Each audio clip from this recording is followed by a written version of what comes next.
Somewhere in America, right now, someone is holding a lottery ticket worth several $1 million. In 5 years, there's a 70% chance it's gone. Not invested badly. Not stolen. Gone. Spent. Given away. Lost to decisions that felt completely reasonable at the time. In the next 11 minutes, I'm going to walk you through exactly how that happens. The three-phase pattern that turns a life-changing check into nothing. And the one habit the other 30% use to keep theirs. Because here's the uncomfortable part. This isn't really a story about lottery winners. It's a story about what happens to anyone the moment money outpaces their money skills. Inheritance, a big bonus, a business sale, a settlement. Same pattern, same timeline, same ending if nobody tells you what's coming.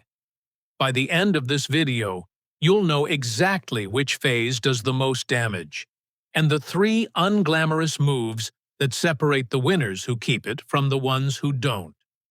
Let's start with the number, because it's more specific than most people realize. Roughly 70% of people who receive a financial windfall, lottery winnings included, lose it all within a few years. Not a few unlucky cases. The majority.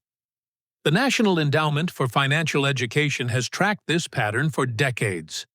Sudden money and long-term wealth are almost never the same thing. It shows up with inheritances, with settlement payouts, with pro athletes signing bonuses. The vehicle changes, the pattern doesn't. Here's why that number is so high. When you earn money slowly, a paycheck every 2 weeks, you build financial instincts alongside it. You learn what things cost. You learn what too much feels like. You learn the discomfort of a bill you can't quite cover, and that discomfort teaches you more than any finance course ever could. You build the muscle in small reps, over years, without ever noticing you're training it. A lottery winner skips all of that. They go from a normal relationship with money to holding more than they'll ever fully process. Overnight. There's no ramp. There's no rep. It's the financial equivalent of handing someone the keys to a jet without ever letting them drive a car. They're not reckless people. They're just being asked to operate a system they've never once practiced on. So phase 1 of the pattern is this. The money arrives and the skills don't. That gap is where everything starts to go wrong. And it's invisible at first, because for the first few months, the money is still just a number on a page. It's what happens next that turns the number into 0. Now, here's where it gets fast. The moment people find out you're suddenly wealthy, your life reorganizes around that fact, usually within days. Phase 2 is lifestyle inflation, and it moves quicker than almost anyone expects. New house, new car, maybe several. One for you, one for a partner. One for a parent who's never had a reliable one. Vacations that used to be once a decade become once a month. A boat that seemed absurd a year ago now seems like exactly the kind of thing a person in this position should have. None of these purchases feel reckless in isolation. That's the trap. Each one feels earned, deserved, reasonable given the number in the bank. But lifestyle inflation doesn't ask permission per purchase. It resets your baseline. And once your baseline resets upward, going back down doesn't feel like frugality. It feels like loss. Downgrading a house after living in it for 2 years reads, emotionally, as failure, even though on paper it's just math. Here's the part that surprises people most. A 7-figure win, spent at an elevated lifestyle rate with 0 income replacing it, doesn't last as long as people assume. Run the numbers on a $5 million jackpot against a newly inflated lifestyle. A bigger house with a bigger mortgage and bigger taxes, multiple vehicles, discretionary spending that quietly triples. And you can burn through that number in under a decade without a single obviously stupid purchase. Multiple documented million-dollar jackpots have gone to zero within 3 to 5 years. Not because the winner made one terrible decision, but because dozens of individually reasonable decisions compounded against a number that was never being replenished by an income.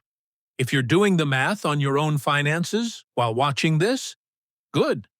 That's exactly the instinct that's about to matter for the rest of this video. Hit subscribe, because this channel breaks down exactly this kind of money mechanics every week.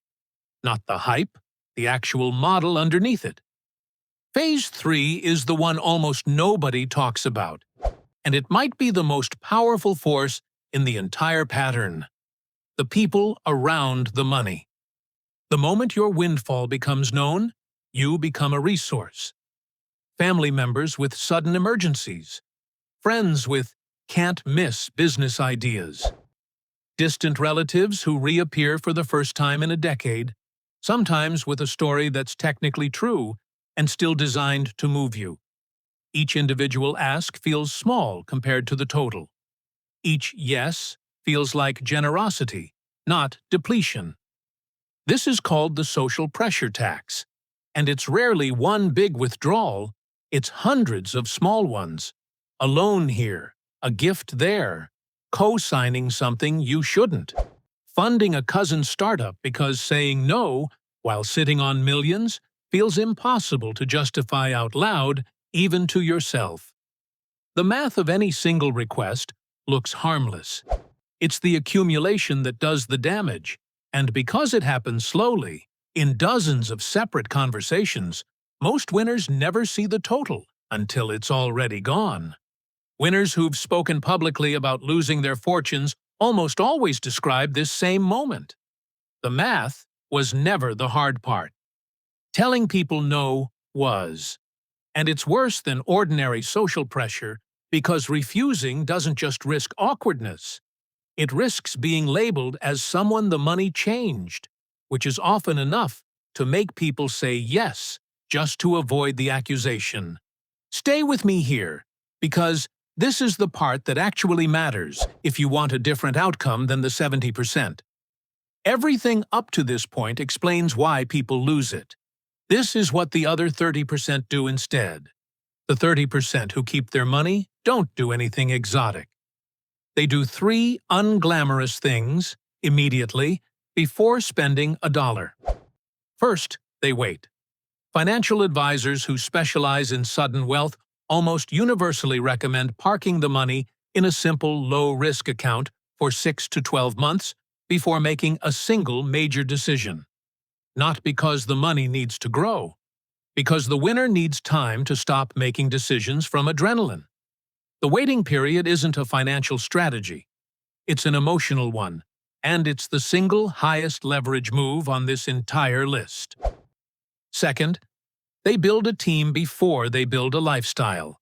A fee-only financial advisor, a tax professional, and in most cases, an attorney, assembled before any big purchase, not after a problem shows up. Fee only matters specifically because it removes the incentive for the advisor to push products that benefit them more than you. Third, and this is the one that separates the 30% more than any other, they set a number, a specific, calculated annual spending amount based on sustainable withdrawal math, not on how much is technically available. The 70% spend based on what's in the account today. The 30% spend based on what the account can survive for the next 40 years. That single reframe, spending against a lifetime number instead of a current balance, changes almost every decision downstream of it. None of this requires being a financial genius. It requires doing boring things in an order most people skip. Because waiting feels unbearable when the number in your account suddenly has 7 zeros in it. Here's the part that makes this bigger than a story about lottery winners. You don't need a jackpot for this pattern to apply to you. A bonus, a severance package, an inheritance, a business sale. Every one of these follows the exact same 3 phases. The skills gap, the lifestyle reset, the social pressure tax, just at a different scale and a slower speed, which makes it easier to miss while it's happening to you. The winners who kept their money didn't have better luck. They had a system in place before the money required one. That's the entire difference between the 70% and the 30%. Not intelligence, not discipline in the abstract. Just a sequence. Wait, build a team, set a number, and only then spend. If you want to build that system before you need it, not after, subscribe. I break down the real mechanics of money, not the motivational version, every week on this channel. And if you've ever wondered why regular income disappears just as fast as windfalls do, even without a lottery ticket involved, I made a video on exactly that. It's right here, and it might explain more about your own bank account than you expect.